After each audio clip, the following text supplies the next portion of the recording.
Hello friends, welcome back to my channel. ಈ ವಿಡಿಯೋದಲ್ಲಿ ನಾವು ಮನೆಯಲ್ಲೇ ಇರುವಂತಹ ಪದಾರ್ಥಗಳನ್ನು ಉಪಯೋಗಿಸಿಕೊಂಡು ರುಚಿಯಾದ ರಾಮನವಮಿ ಪಾನಕನ ಪ್ರಿಪೇರ್ ಮಾಡ್ತಾ ಇದ್ದೀವಿ. ಈ ಪಾನಕನ ತುಂಬ ಈಸಿಯಾಗಿ ಪ್ರಿಪೇರ್ ಮಾಡಬಹುದು. ಕೇವಲ 5 ನಿಮಿಷ ಟೈಮ್ ಸ್ಪೆಂಡ್ ಮಾಡಿದ್ರೆ ಸಾಕು ಫ್ರೆಂಡ್ಸ್. ಈ ಪಾನಕದಲ್ಲಿ ನಾವು ಕೇವಲ 5 ಸಾಮಗ್ರಿಗಳನ್ನು ಉಪಯೋಗಿಸ್ತಾ ಇದ್ದೀವಿ. ಅದೂ ಮನೆಯಲ್ಲೇ ಅವೈಲಬಲ್ ಇರುವಂತಹ ತುಂಬ ನ್ಯಾಚುರಲ್ ಸಾಮಗ್ರಿಗಳು. ಮೊದಲು ಒಂದು ಮಿಕ್ಸಿಂಗ್ ಬೌಲನ್ನು ತೊಗೊಂಡ್ಬಿಟ್ಟು ಅದಕ್ಕೆ ಒಂದು 250 ಗ್ರಾಮ್ ಬೆಲ್ಲನ ಸೇರಿಸ್ಕೊಳ್ಳಿ. ಈ ಬೆಲ್ಲನ ನಾನು ನೀಟಾಗಿ ತುರಿದು ತೊಗೊಂಡಿದ್ದೀನಿ ಫ್ರೆಂಡ್ಸ್. ತುರಿದು ತೊಗೊಂಡ್ರೆ ನಮಗೆ ಬೇಗ ನೀರಲ್ಲಿ ಕರಗುತ್ತೆ.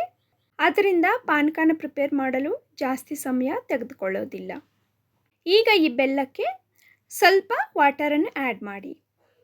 ವಾಟರನ್ನು ಹಾಕಿದ ನಂತರ ನೀಟಾಗಿ ಒಂದು ಗರಿಟೆ ಸಹಾಯದಿಂದ ಈ ರೀತಿ ಮಿಕ್ಸ್ ಮಾಡ್ಕೊಳ್ಳಿ.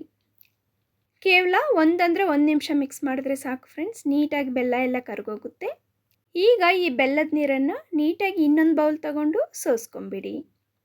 ಈ ರೀತಿ ಫಿಲ್ಟರ್ ಮಾಡ್ಕೊಳ್ಳೋದ್ರಿಂದ ಬೆಲ್ಲದಲ್ಲಿ ಏನಾದರೂ ಕಸ ಕಡ್ಡಿ ಇದ್ದರೆ ನೀಟಾಗಿ ಸಪ್ರೇಟ್ ಆಗುತ್ತೆ. ಈಗ ಈ ಬೆಲ್ಲದ ನೀರಿಗೆ ಒಂದು 1/2 ಟೇಬಲ್ ಸ್ಪೂನಷ್ಟು ಇಲಾಚಿ ಪೌಡರ್, 1/2 ಟೇಬಲ್ ಸ್ಪೂನಷ್ಟು ಪೆಪ್ಪರ್ ಪೌಡರ್, ಒಂದು 1/2 ಲೆಮನಿಂದ ಜ್ಯೂಸನ್ನು ನೀಟಾಗಿ ಹಿಂಡ್ಕೊಂಬಿಡಿ.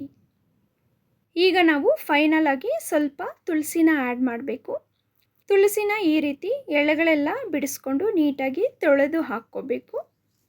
ತುಳಸಿನ ಸೇರಿಸ್ಕೊಂಡ ನಂತರ ಇನ್ನು ಸ್ವಲ್ಪ ವಾಟರನ್ನು ಆ್ಯಡ್ ಮಾಡಿಬಿಟ್ಟು ನೀಟಾಗಿ ಮಿಕ್ಸ್ ಮಾಡ್ಕೊಂಬಿಡಿ. ಇಷ್ಟೇ ಫ್ರೆಂಡ್ಸ್, ಶ್ರೀರಾಮ ನವಮಿಗೆ ಅತಿ ಮುಖ್ಯವಾದಂತಹ ಪ್ರಸಾದ ಆಗಿರುವ ಬೆಲ್ಲದ ಪಾನಕ ಪ್ರಿಪೇರ್ ಆಗೋಯಿತು. ಈ ವಿಧಾನದಲ್ಲಿ ನಾವು ಪಾನಕನ ಪ್ರಿಪೇರ್ ಮಾಡಿದ್ರೆ ಚಿಕ್ಕವರಿಂದ ಹಿಡಿದು ದೊಡ್ಡವರವರೆಗೂ ತುಂಬ ಇಷ್ಟಪಟ್ಟು ಕುಡಿತಾರೆ. ಈ ಪಾನಕನ ಹಬ್ಬದ ದಿನ ಮಾತ್ರ ಅಲ್ದಿರ ವಾರದಲ್ಲಿ 1-2 ಸಾರಿ ಪ್ರಿಪೇರ್ ಮಾಡಿ ಕುಡಿಯೋದ್ರಿಂದ ಬೇಸಿಗೆಯಲ್ಲಿ ನಮ್ಮ ದೇಹಕ್ಕೆ ತಂಪು ನೀಡುತ್ತದೆ. ನಮ್ಮ ಚಾನಲ್ಗೆ ಸಬ್ಸ್ಕ್ರೈಬ್ ಆಗದೇನು ವಿಡಿಯೋಸ್ನ ವಾಚ್ ಮಾಡ್ತಿರುವ ಎಲ್ಲರ ಮೇಲೂ ಆ ಶ್ರೀರಾಮನ ಆಶೀರ್ವಾದ ಇರಲಿ ಎಂದು ನಾನು ಮನಸ್ಫೂರ್ತಿಯಾಗಿ ಬೇಡ್ಕೊತೀನಿ. ಈ ವಿಡಿಯೋ ಇಷ್ಟ ಆದಲ್ಲಿ ಪ್ಲೀಸ್ ಒಂದು ಲೈಕ್ ಕೊಡೋದು ಮಾತ್ರ ಮರೆಯಬೇಡಿ. ಅದೇ ರೀತಿ ನಿಮ್ಮ ಫ್ರೆಂಡ್ಸ್ ಹಾಗೆ ಫ್ಯಾಮಿಲಿ ಮೆಂಬರ್ಸ್ ಜೊತೆ ಶೇರ್ ಮಾಡ್ಕೊಳ್ಳಿ. Thank you for watching and have a great day.